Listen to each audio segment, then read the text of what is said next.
Family welcome है आपका फिर से मेरे एक नए रिएक्शन वीडियो पर। और आज नवरात्रि का है तीसरा दिन। तो आप लोगों की नवरात्रि कैसी चल रही है और पूजा पाठ कैसी चल रही है ज़रूर बताइएगा।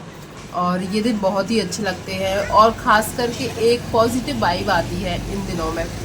तो चलिए मैं ये रिएक्शन वीडियो स्टार्ट करती हूँ कि मैंने कुछ कमेंट्स रीड किए, हो सका तो मैं उनके स्क्रीनशॉट भी ज़रूर लगाऊंगी, कहीं ना कहीं वीडियो में लग ही जाएगा। वैसे सपना के ऊपर अभी बहुत से सवाल उठ रहे हैं और सबसे पहला सवाल यही है, क्या उसने अपनी सासू माँ की बात मानकर कोई गलती की? क्योंकि उसने श्राद्ध वाला जो वीडियो दिखाया है और जिन्होंने पूरा वीडियो देखा है ना, उनको पता चल गया है कि वो उसने अपने पतियों का श्राद्ध नहीं किया है, बल्कि उसने दादा दादी के लिए ही वो जो तर्पण बोलते हैं या जो वो पत्ते पर खाना लगाया था, वो सब उसने बोलकर लगाया है कि दादी जी सुहागन गई थी उन लोगों का किया है। और वो सूरज जी का श्राद्ध नहीं कर रही है क्योंकि सामने से मम्मी जी का वीडियो आया था, उनको पसंद नहीं है। मैं किसी को दुखी नहीं करना चाहती, उसने यही चीज़ दिखाई। पतियों के बारे में बोलकर कोई भी चीज़, मतलब जैसे लोगों को लगता है कि सिंपैथी कार्ड खेलेगी, फिर से पतियों का दिखाएगी मना करने के बाद भी, उसने वैसा नहीं किया। तो इससे तो हमें यही चीज़ चाहिए ना कि उसने वो चीज़ नहीं की जिससे कंट्रोवर्सी हो, वो चीज़ नहीं की जिससे कंट्रोवर्सी हो। पर अब उसके नीचे कमेंट्स आ रहे हैं कि ये बहुत झूठ बोल रही है, इसने सूरज राजवीर दोनों का श्राद्ध किया है, वीडियो नहीं डाला है। तो एक चीज़ ये है, देखो वो उनका पर्सनल मैटर है, हम बात सिर्फ उस चीज़ के ऊपर कर सकते हैं जो सोशल मीडिया पर दिखाया गया हो। यदि किया भी है तो वो उसकी निजी इच्छा है कि वो करना चाहती है कि नहीं। पर हाँ चलो, उसने अपनी मम्मी जी को नहीं बताया या सोशल मीडिया पर नहीं दिखाया, क्योंकि सबको, आपको आंटी के शब्द याद होंगे, कंटेंट के लिए करती है। तो चलो उसने यदि किया भी होगा तो उसने कंटेंट नहीं बताया, क्योंकि सामने वाले को एक प्रॉब्लम ये भी है कि कंटेंट के लिए करती है। तो मुझे ये समझ में नहीं आता है, वो करे तो प्रॉब्लम है कि सास की बात नहीं मानी, वहाँ से वीडियो आने के बाद भी देखो इसने ये किया है, इसको सच में कंटेंट चाहिए था, कंट्रोवर्सी चाहिए थी, इसलिए उसने बात नहीं मानी। अब उसने बात मान ली है तो आ रहा है कि अरे ये तो नाटक कर रही है, भोली बन रही है, सीधी बन रही है, आज्ञाकारी बहू बन रही है। और कुछ तो ये बोल रहे हैं कि उसने किया हुआ है श्राद्ध, बस वीडियो नहीं दिखाई। तो बताइए वो करे क्या? करे तो प्रॉब्लम, जानबूझकर की है, मना किया गया। ना करे तो प्रॉब्लम कि मतलब कंटेंट नहीं दिखाया उस चीज़ का, तो प्रॉब्लम कि अरे इसने किया है कंटेंट नहीं दिखाया। दूसरी बात, मैं यहाँ पर एक स्क्रीनशॉट लगा दूंगी यदि मुझे याद रहा, नहीं तो आप अभी भी सपना की वीडियो पर वो कमेंट्स होगा। किसी ने कमेंट किया है कि तुम्हें राजवीर जी की वाइफ होने का हक भी चाहिए, तुम्हें राजवीर जी का प्रॉपर्टी भी चाहिए, तुम्हें राजवीर जी की मुझे कमेंट याद मैंने किया था, इंश्योरेंस वाले पैसे भी चाहिए। पर तुम्हारे मरे हुए पति का कोई बेइज्जती कर रहा है या उन लोगों की धज्जियाँ उड़ा रहा है, उनके लिए तुम नहीं बोलोगी, बल्कि उन लोगों के साथ मिली हुई हो।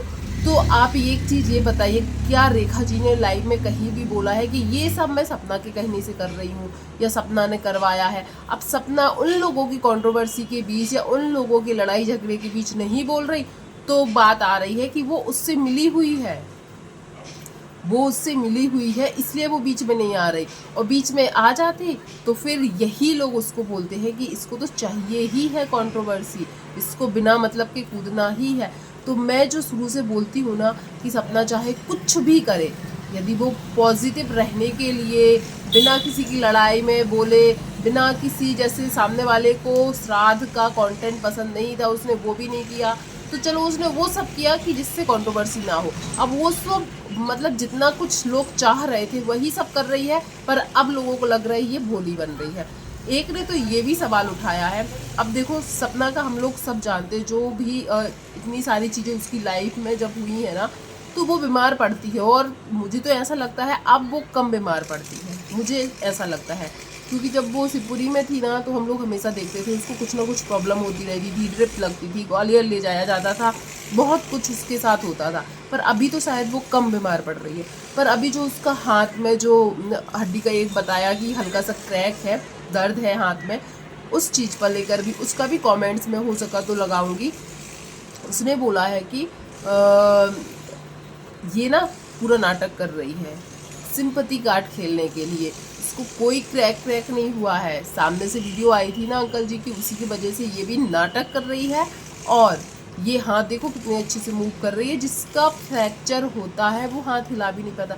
तो फ्रैक्चर क्या एक ही तरीके का होता है कि जो सिर्फ दर्द से चिल्लाने वाला हो, और उसको हल्का फुल्का दर्द दे भी रहा है तो वो बोल भी रही है कि मुझे दर्द दे रहा है। अब पूरे वीडियो में तो वो गाएगी नहीं कि हाँ दर्द दे रहा है, हाँ दर्द दे रहा है। तो लोगों को ये भी प्रॉब्लम है, वो अपनी प्रॉब्लम दिखाए तो नाटक है, नौटंकी है, ड्रामा है, जो भी इन लोगों की भाषा में हो। ना दिखाए तो अरे इसको हुआ ही नहीं था तभी तो दिखाया नहीं है। तो मुझे नहीं समझ में आता है कि ये लोग चाहते क्या है। और कई लोग आज भी बोल रहे हैं कि जो मनस्वी जी है और सपना है, ये लोग एक दूसरे से मिले हुए हैं, और मनस्वी जी जो भी कर रही हैं वो सब सपना के कहने पर कर रही। क्या आपको लगता है कि मनस्वी जी इतनी पागल होंगी या इतना उनका दिमाग नहीं है कि यदि सपना उनसे कुछ भी गलत बोलने को बोलेगी और वो बोल देंगी? क्या आपको लगता है? जो सपना अपने लिए कभी नहीं बोल पाई, जो सपना जब उस घर में रहकर उसने जो कुछ बर्दाश्त किया, फिर भी उसने हमेशा हमें पॉजिटिव साइड ही दिखाई थी। मतलब जो उसके घर का माहौल था ना, उसने नेगेटिव माहौल कभी नहीं दिखाने की कोशिश की थी। राजवीर जाने के बाद भी वो 1 साल तक वहाँ पर रही थी, 1 साल से ज़्यादा रही थी। फिर भी वो सूरज की रिकॉर्डिंग जब आई थी उस टाइम से, मतलब उसकी एक बार तबीयत ख़राब हुई थी, आपको याद होगा, ग्वालियर ले जाया गया था। फिर सपना की मम्मी उसको देखने के लिए आई थी, और जब उनकी मम्मी से अच्छे से बात नहीं की गई थी, उस टाइम से प्रॉब्लम स्टार्ट हुई थी। पर उससे पहले के वीडियोज़ आप देखो, उसके घर का जो माहौल था ना बहुत बेकार था। क्योंकि अंशु की भी एक रिकॉर्डिंग हम लोगों ने सुनी है, आए दिन कलेश होते थे उस घर में, पर सपना नहीं दिखाती थी, ना कभी वजह बताती थी। यदि अंकल आंटी बहुत दिन तक ब्लॉग में नहीं रहते थे तब भी लोग कमेंट करते थे, फिर भी वो कभी वजह नहीं बताती थी कि इसलिए वो ब्लॉग में नहीं आते हैं। प्रॉब्लम स्टार्ट हुई थी, उसकी एक बार तबीयत ख़राब हुई, उसकी मम्मी आई थी, उनके साथ थोड़ा अच्छा बिहेव नहीं किया गया था। फिर उसके बाद और भी ज़्यादा कलेश होने लगे थे उसके घर में, तब सूरज जी की रिकॉर्डिंग सामने आई थी। तब से उसके पहले के ब्लॉग सच में आप देखिए तो कहीं ना कहीं इन ब्लॉगर्स की भी एक ये गलती होती है कि ये लोग बहुत स्वीट, बहुत हैप्पी फैमिली दिखा देते हैं लोगों की नज़रों में। सब लोग सोचे, हम लोग भी सोचते थे कितनी अच्छी सास बहू की बॉन्डिंग है, ससुराल कितना अच्छा है, सपना कितनी अच्छी है, ये सब चीज़ें हम लोगों के दिमाग में भी उस टाइम आती थी। पर कैमरे के पीछे क्या चल रहा है ये लोग शायद दिखाते ही नहीं है। कई लोग ऐसे होते हैं कि जितनी ज़्यादा बहस या कलेश उनके घर में नहीं होता है फिर भी बड़ा चढ़ा के दिखाते हैं, और इनके घर में सच में होता था पर ये फिर भी अच्छा ही दिखाती थी। सपना हमेशा सच में दिखाती थी, पर क्या हुआ, आज वही सपना बुरी हो गई, वही सपना घर क्यों छोड़ी। मतलब हमारे इस बात के कहने का पूरा यही है कि यदि वो चाहती ना इस फैमिली को गिराने को, तो वो उस घर में जब थी तब बहुत अच्छी तरीके से उसको हर चीज़ पता थी, कर सकती थी। पर और आज भी यदि बोलने का मौका आए, मुझे लगता है बोलना पड़े उसको, तो वो आज तक अपने मम्मी पापा के मुंह से नहीं बुलवाई है, अपने भाई के मुंह से नहीं बुलवाई है। तो मुझे नहीं लगता है रेखा जी के मुंह से वो बुलवाएगी ये सब चीज़ें, क्योंकि हम लोग लगभग 2-2.5 साल तो हो ही गए रेगुलर। और राजवीर जी से शादी हुई थी ना, तब से मैं हमेशा उनके ब्लॉग फॉलो करती हूँ। तो मुझे इतना नहीं लगता है कि जिसने कभी अपने माँ बाप को नहीं बोलने दिया, जिसने कभी अपने भाई को खड़ा नहीं किया है, तो वो आज रेखा को यूज़ करेगी ये सब करने के लिए। क्योंकि आधी से ज़्यादा जो उसके खिलाफ ऑडियंस है ना, सबको यही लग रहा है कि सपना कर रही है, सपना कर रही है, और सपना अब आकर क्यों नहीं बोल रही है, पड़ोसी के लिए बोलने आ जाती है। तो उस वीडियो में कहीं पर भी सपना के बारे में जो लाइव आया था मनस्वी जी का, कहीं भी सपना के बारे में ये नहीं था कि उसने मुझसे ऐसा बोला है, उसने मुझसे ऐसा बोला है, कहीं पर भी ये नहीं था। यदि होता तो भले फिर हम लोग भी बोलते कि सपना को आकर बोलना चाहिए। तो आप लोग ज़रूर बताइएगा कि यदि आप लोग सपना के वीडियोस देखते हो या छोटी चीज़ के वीडियो देखते हो या मनस्वी जी को भी यदि देखते हो, तो क्या आपको लगता है कि आज सपना जो कुछ भी ये मनस्वी जी ने किया लाइव में, अगर क्या सपना करवा सकती है? मुझे नहीं लगता है, पर आप लोग ज़रूर कमेंट कीजिएगा। और सपना के हाथ का फ्रैक्चर क्या आपको नौटंकी लगती है, या फिर सपना ने यदि अपने पतियों का श्राद्ध सच में वाकई में किया है तो ये भी काबिल तारीफ है कि उसने एक साइड ये चीज़ भी रखी कि श्राद्ध करना चाहिए। क्योंकि श्राद्ध के बारे में हमने जितनी चीज़ें अभी देखी सोशल मीडिया पर, तो मुझे इतना पता चला कि जो हमें छोड़कर चले जाते हैं, मतलब हमारे फैमिली से माता पिता, हस्बैंड, भाई जो भी जाता है ना, तो वो लोग साल भर उनकी आत्मा मतलब भटकती है। और इन 15 दिनों का जो श्राद्ध पक्ष चलता है ना, इन 15 हमारे यहाँ पे कराए दिन बोलते हैं इनको। अब अलग अलग जगह अलग अलग चीज़ बोलते हैं, किसी के यहाँ कुछ बोलते हैं। तो इन 15 दिनों का वेट करते हैं जो वो आत्माएं होती हैं। और वो आत्माएं इन 15 दिन में अपने अपनों से, चाहे वो पत्नी हो, बेटे हो, बेटियां हो, पोते हो, जो भी हो, उनसे अपने लिए पानी मांगते हैं। हमारे ऐसे बोलते हैं पानी मांगते हैं, मतलब जो भी हम उनको खाना पानी सेवा जो भी होती है वो करने के लिए इन 15 दिनों में मांगते हैं। और हमारे यहाँ ये भी बोलते हैं कि गया जी में जब हम लोग उनको पिंड दान कर देते हैं, उसके बाद हमें नहीं करना चाहिए, क्योंकि हमने उनको पिंड दान दे दिया, मतलब मुक्त कर दिया अपने बंधनों से, ऐसा बोला जाता है। अब सबके यहाँ अलग अलग चीज़ें होती हैं।